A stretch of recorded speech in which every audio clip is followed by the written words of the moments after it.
Neste podcast hoje, pretendo falar sobre o adulto mais maduro, naquele período que vai dos 36 aos 48 anos de idade, a nova etapa da vida, novo ciclo. E o que acontece? A pessoa nessa faixa de idade começa a ter uma noção mais nítida do que ela foi capaz de fazer, do que ela construiu na sua vida. 36 anos, olha para trás, já tem uma carreira profissional, uma trajetória profissional, melhor dizendo. Tem uma trajetória de família também, casou, teve filhos, coisas dessa ordem. E é um momento em que a pessoa se pergunta, mas é isso mesmo que eu quero? É isso mesmo que deve ser a minha vida? É por aí que eu vou? Estou satisfeito? E aí começa o sentimento que às vezes vai de insatisfação e vai crescente. Começa a sentir, não, mas eu não gosto do meu trabalho, não consegui o que eu queria, outros caminhos, enfim, dúvidas,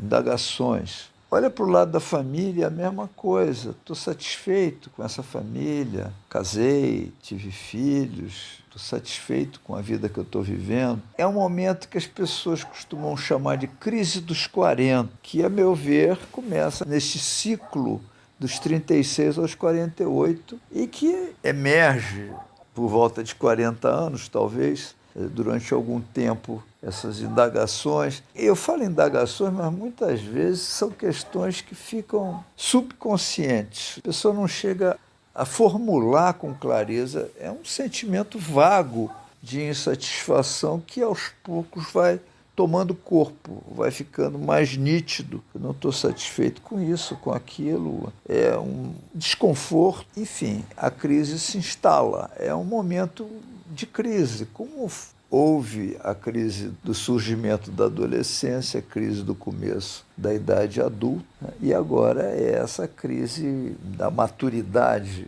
mais maduro, pelo menos, onde a pessoa já tem, como eu disse, uma trajetória e se pergunta se quer continuar naquela trajetória, se quer mudar alguma coisa. Muitas vezes surgem separações e mudanças mesmo de rumo profissional, até muito intensas. Mas o que é característico, em primeiro lugar, é que as pessoas nessa faixa de idade já sabem o que não querem com muita clareza. E estão em busca do novo querer, daquilo que agora elas vão querer para a sua vida. Já sabem bastante sobre os seus recursos e suas capacidades, mas ainda tem muito, muito para aprender. Aprender, a gente aprende sobre si mesmo a vida inteira. Só para de aprender quando a vida acaba. Mas é um período em que já há uma consolidação de conhecimentos.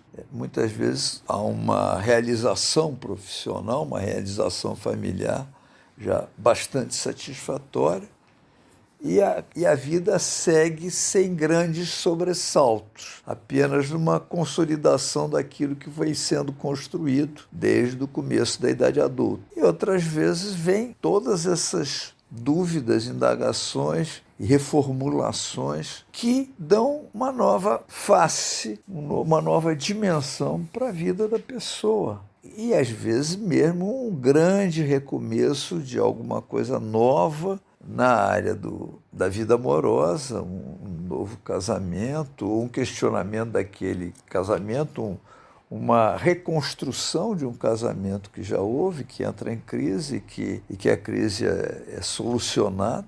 É muito frequente, né? Casal que em algum momento se indaga, queremos ficar juntos, é bom o nosso casamento, e aí surge a oportunidade. Eu tenho visto, tenho testemunhado a oportunidade de uma terapia de casal. Quanto a isso, quero comentar que, na minha maneira de olhar a terapia de casal, ela deve ser uma terapia de curto prazo. Eu costumo dizer para um casal que me procura que a terapia é para 2 meses, no máximo 3, 6, 8 sessões, 10. Porque se prolongar mais, não é mais uma terapia de casal, aquilo vira homenagem à trois. É um casal que precisa de uma outra pessoa para questionar, para refletir sobre o seu casamento a longo prazo, tem alguma coisa errada nisso.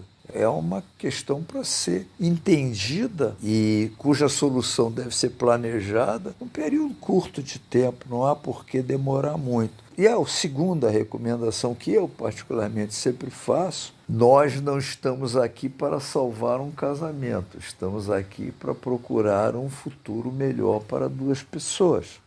É importante salientar essa questão porque às vezes há um a priori preconceito de que o casamento deve sempre ser salvo, o que não é necessariamente verdade.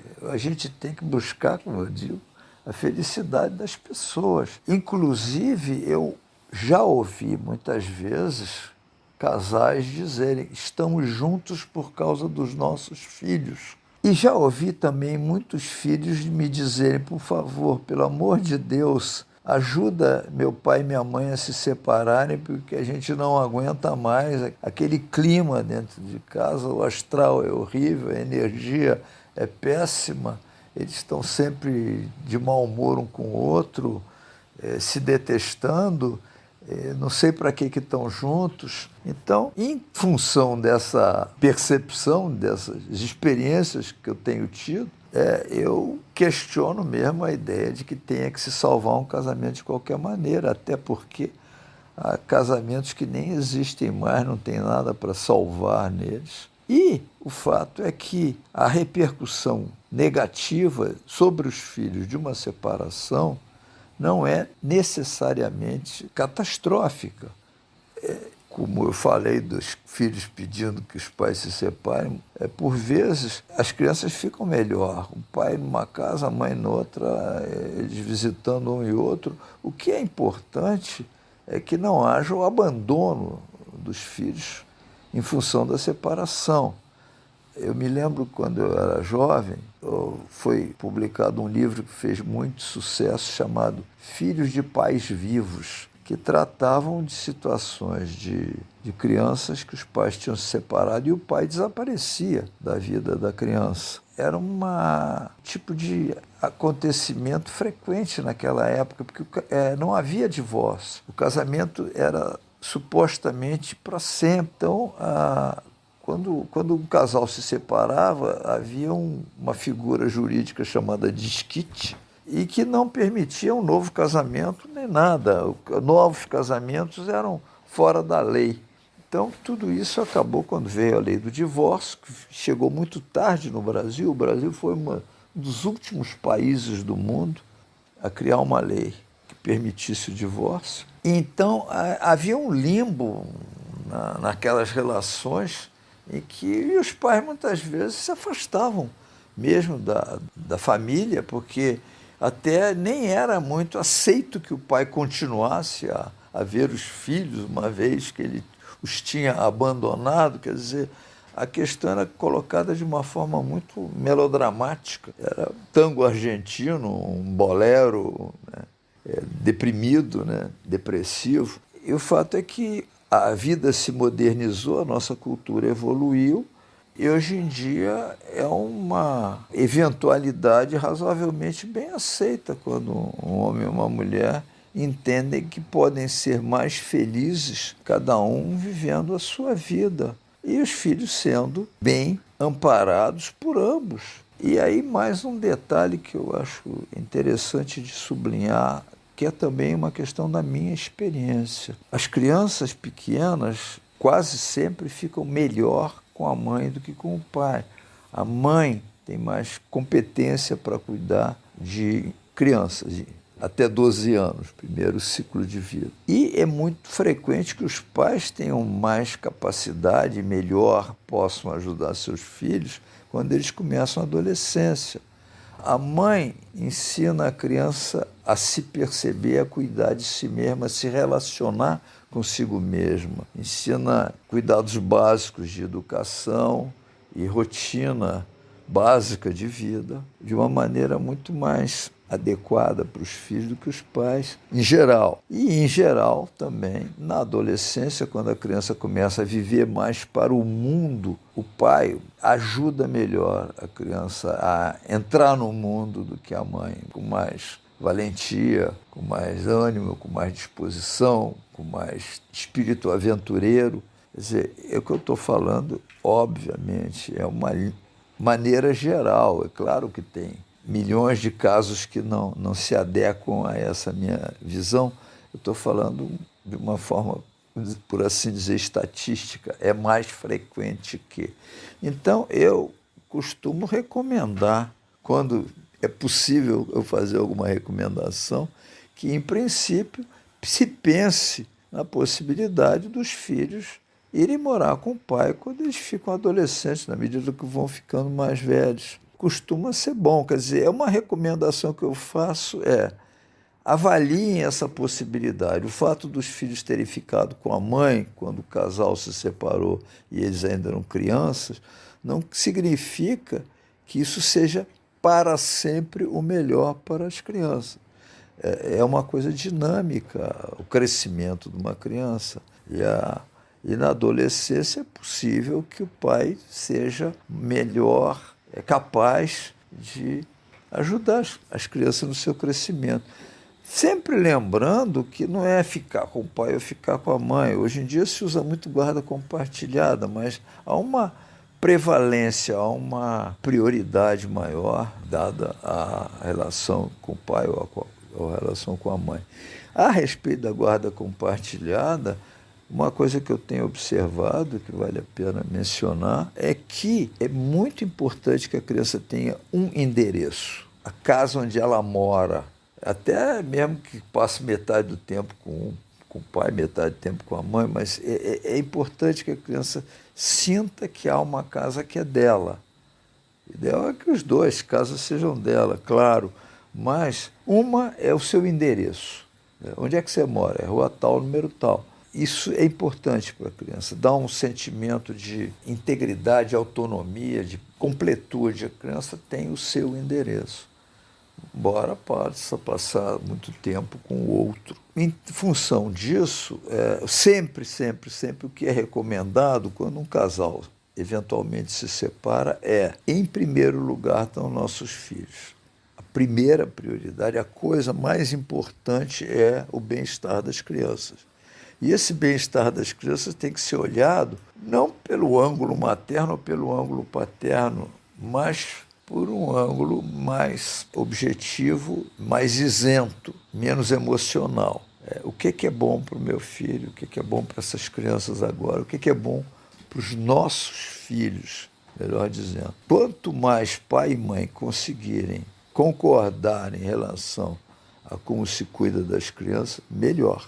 É uma recomendação sempre presente, não custa dizer. Nunca jogue seus filhos contra o ex ou a ex. Nunca, de jeito nenhum. Mais queixas, críticas que você possa ter, poupe seus filhos de se envolverem com isso. E muito menos que fazer do filho um juiz. Quem é que está certo, quem é que está errado. Primeiro porque ele é muito envolvido emocionalmente para ter um julgamento objetivo. E segundo, porque é uma sobrecarga abusiva, desnecessária, desrespeitosa com o bem-estar da criança. Por que a criança teria que formular ali quem dos dois tem razão ou não tem razão? Por mais que a razão esteja clara, ou que a gente ache que está clara, deixa a criança de lado disso, não pressione uma criança para falar sobre isso.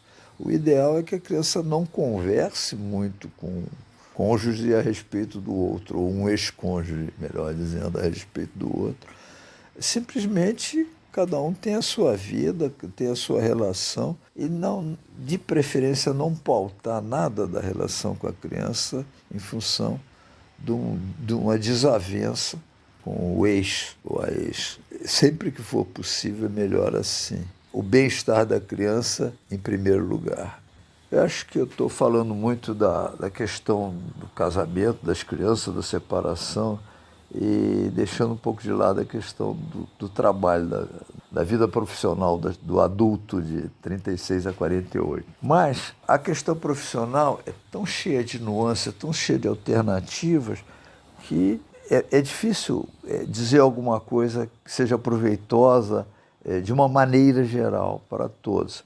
Então, nesse sentido, eu volto à relação com os filhos. Casado ou separado, a gente tem uma relação, e tem que ter uma relação, e tomara que tenha uma relação com os filhos, de preferência bastante intensa. E nesta relação vai surgir um elemento que eu me referi rapidamente na última live, no último podcast, que é o desafio da adolescência. Um pai, uma mãe em torno dos 40 anos já está tendo filhos entrando na adolescência e vivendo, conversando sobre as dúvidas, os questionamentos que o adolescente traz, ou deveria estar trazendo, para a conversa com os pais. Acho que é um momento muito oportuno para o adulto, nessa faixa, nesse ciclo da vida, dos 36 aos 48, é muito oportuno, acho, para um adulto nessa faixa de idade, nesse ciclo da vida, é muito oportuno que o filho venha trazer questionamentos sobre valores, princípios, porque é uma oportunidade nova da própria pessoa se questionar, ou voltar a se questionar sobre seus valores, sobre o seu código moral e ético, porque como o filho está mexendo com isso, está lidando com isso, a gente pode pegar uma carona nessa situação, nessa vivência juvenil, também voltar à juventude nesse sentido de pensar se tudo aquilo que era para ser questionado já foi questionado ou se ficaram questões para trás, amplas, diversas. Todo o nosso código ético, todo o nosso código de valores morais e de prioridades existenciais pode ser repensado. A questão do sentido da nossa vida, para onde nós queremos ir, qual é o rumo que nós estamos tomando. E isso se junta às indagações profissionais sobre nossos projetos, nossos rumos. Eu falo muito em rumo, de preferência meta, porque eu acho que meta é uma coisa muito estática. É aquilo que está lá, eu quero chegar lá. E rumo é um caminho, é um caminho que se aponta. Certa vez escrevi isso, né, que os navegadores, quando ainda não tinham bússola, eles se orientavam pela estrela, a estrela polar, por exemplo, ou depois, quando vinham para o sul do planeta, o Cruzeiro do Sul, enfim, as estrelas davam orientação, mas o propósito não era chegar nas estrelas, era apenas encontrar através das estrelas um rumo. Então, figuradamente, essas estrelas estão na vida da gente, oferecendo rumos para a gente. Metas não são metas para serem atingidas, mas são caminhos, são pontos que nos apontam o rumo a ser buscado, o caminho que vai ser trilhado. Então, acho que neste momento, nesse período, melhor dizendo, de vida, entre os 36 e os 48, a gente está ainda e novamente em busca de rumos para a nossa vida. E que os rumos sejam bem-vindos e que os caminhos se abram para que a gente os possa percorrer. No domingo, 18h, pelo Instagram e pelo YouTube, vamos fazer uma live, conversar sobre esse assunto. Espero que vocês tragam contribuições de reflexões, dúvidas, questionamentos, divergências. Até lá! Nos falamos no domingo.